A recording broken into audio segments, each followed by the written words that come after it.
Okay, great. The slide title is a mouthful, and but it touches everything that I really care about, which is making good products and then the engineering behind that, because I think that they're really tightly coupled. And so a bit about me before we begin. I'm Rhys. I really love building products, and some of what I've worked on includes Answer Overflow, an app that I made back in college like 3 or 4 years ago that now has 1.5 million monthly active users and does like web pages from Discord threads. Last year I worked with an incredible team at ASL to revamp the domains product area. And we helped take it from being kind of this like neglected part of the product to just an extremely strong area with the fastest domain search on the web. And then lastly, I'm now building a company called Executor, which is an integration tool for AI agents, which lets your whole team securely call your tools. Okay, so what we're talking about is basically product thinking, what my process looks like, how I go from a problem to a solution, then how I write code to implement that solution, what it looks like in practice, how you get people to care.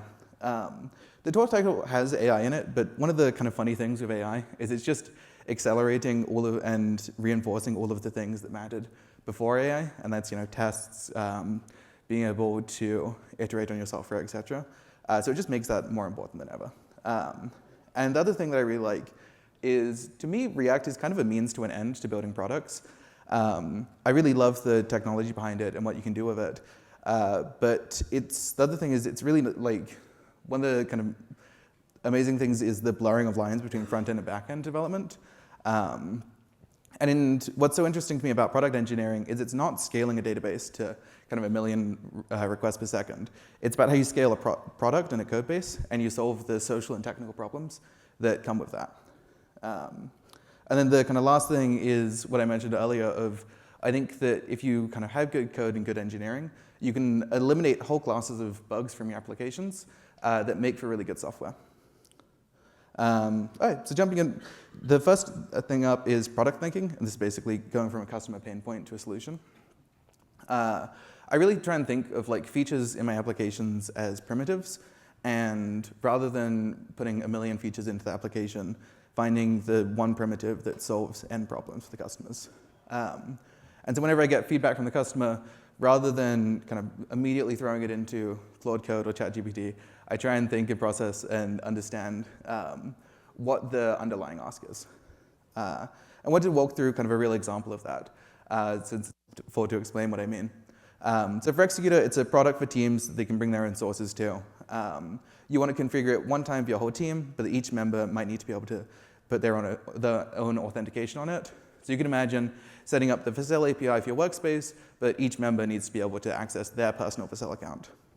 So if you put this into a coding agent, they'll be like, yeah, go add an organization ID and a user ID and call it a day. But if you merge that PR, you've now kind of limited your product and what you're able to ship down the line, because you've implemented these constraints on your product rather than figuring out what the underlying problem is. And so for kind of understanding that underlying ask, I really try and take the concept and the solutions that I explore to the extreme cases. And even if they're never going to be implemented in that scenario, it's really helpful for understanding where they're going to end up. So from the perspective of like, I need users and organizations, well, what if you need multiple workspaces in an organization? What if you need development, staging, production environments? What if you need like personal overrides of configuration? And for Executor, the concept that I landed on was scopes. The scope doesn't care if it's a user, a team, or organization. It's just a way that data is stored. And then the other thing is that you can merge these scopes. And so you have like your personal scope, and you have configuration. And what's really cool then is all of the primitives that you want to have, you can then just build off of this singular concept. I did think to myself, though, am I overcomplicating this? Because the customer ask was, we want users to be able to override things. And it's gone from that simple ask to probably a week-long project to figure it all out. And then that popped up in my Slack the next day that I was thinking about it. And that is the actual diagram that they sent me. That they were like, we want to add a source and then branch out on like these kind of different configuration types. And it was like very validating to go, oh, okay, this is exactly what I have planned out for the product. And I got to tell the customer that, and I wasn't kind of lying and fixing it in the process. What I think is really interesting is just because you can with the primitives doesn't mean you should. So I'm not going to then go like expose this raw primitive to the customer. Maybe that's there for advanced cases or for people using an SDK. But it's kind of a really interesting product engineering challenge to be like, okay, you've invented this primitive, now how do you expose it to a customer in a way that they can use it however they need? And then the other thing is like, this is one thing that I'm pretty sure I'm stealing it from Amazon, but it's a very real concept of like these one-way door decisions where once you've baked something into your core data types, yes, you can throw an AI agent at it, and they're getting very good these days, but it still just creates friction and hassle and slows down your iteration loop.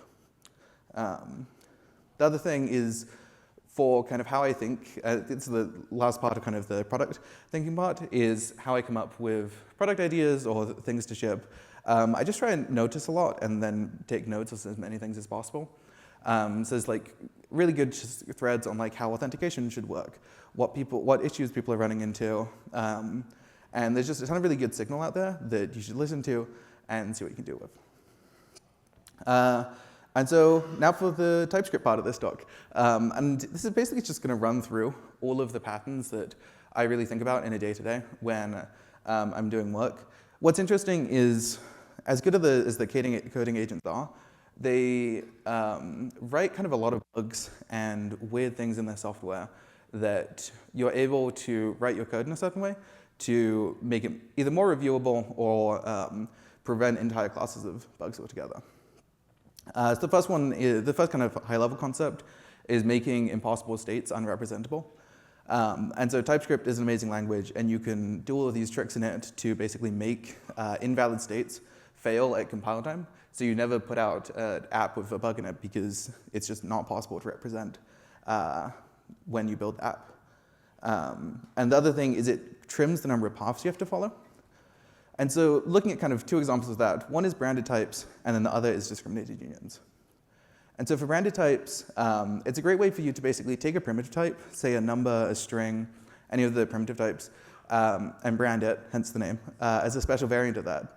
And so in this code snippet, you can see that I'm making a special branded type for phone number, and then I've declared a function that takes in a phone number, and I have this kind of user input that's just assigned to a string, and I'm trying to pass this string to a function that expects a phone number, and it's erroring. And you might ask yourself, Rhys, is that worth the complexity? It can just take in a string. I worked at Microsoft. We had 13 different ID formats for users, and every single one had to get routed to a different location. It was horrible. And it was all strings, all throughout the code base. I had to manually track it on pen and paper to figure out what was happening in that system. And so it's things like that that just pile up in your code base over time that if you kind of try and stick to some of these concepts, you're able to eliminate. And then looking at it in practice, so there's like two functions here. One is send SMS, and that takes in a string. It runs a regex against it, and then it throws an error. You might imagine that's a utility that's like validate your phone number. But now every single function that's dealing with phone numbers in your application can throw, versus the other function that just takes in a phone number, you know it's in a valid state. I will note on this, you can leverage classes in a similar way. So you could have like a phone number class. And actually what's nice about that is you can then put properties on it. So you could do like .area code, etc. But the thing that is really nice about branded types to me is they're like trivially serializable. So they flow really well through your application. And then the next up is discriminating against unions. They're great. You basically pick a key that's shared between all of them, and then you can do different data. If I ever see this in my code base, and you've added these different loading states with nullable data, so if you look at the first function, you check if it's loading state, and then the next one checks if it's an error state. But all of the kind of nullish values propagate all through your code, and it's just a lot more scenarios that you have to follow. Whereas the second function, I've tricked you into pattern matching. But again, the brand, it's just less code that you have to worry about. And it's super nice. This one's for kind of anyone making libraries. Even if you're making a library that doesn't turn to your company, it's great. It's standard schema. It lets you use any validation library. And so you can use Valibot, Zod, archetype, effect schema, any of these, all to the same function. It's super nice. Again, just kind of rapid firing through like the patterns that I like.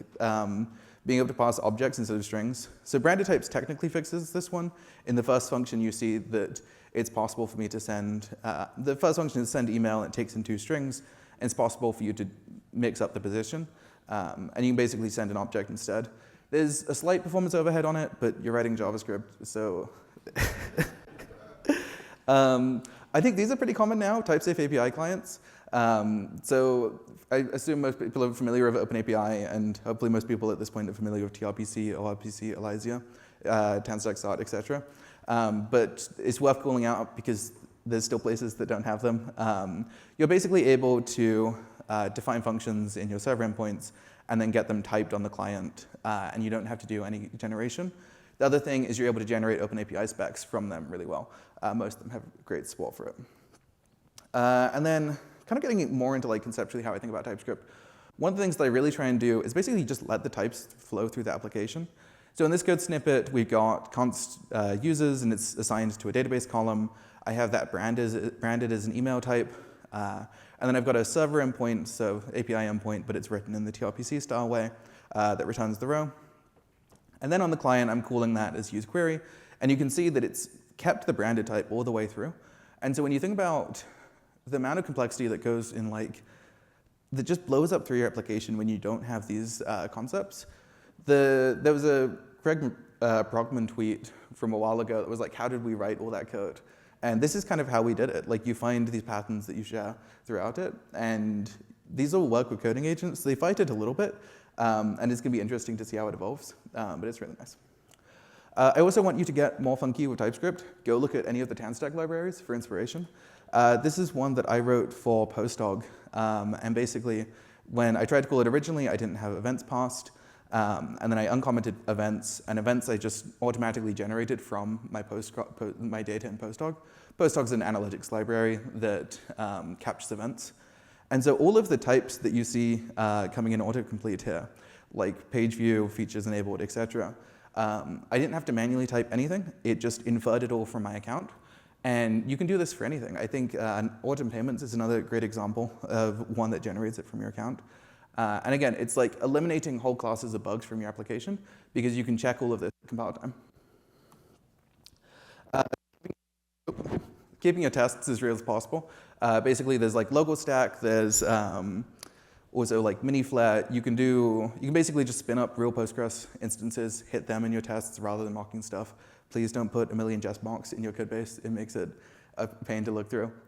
Open telemetry, hopefully most people are familiar with, but you can take any request ID, see the span, see the breakdown. It's a pain to set up, but you can also put your agent on it these days. And then you can talk to your agent and say, why is my function slow? And then you can say, OK, make my function faster.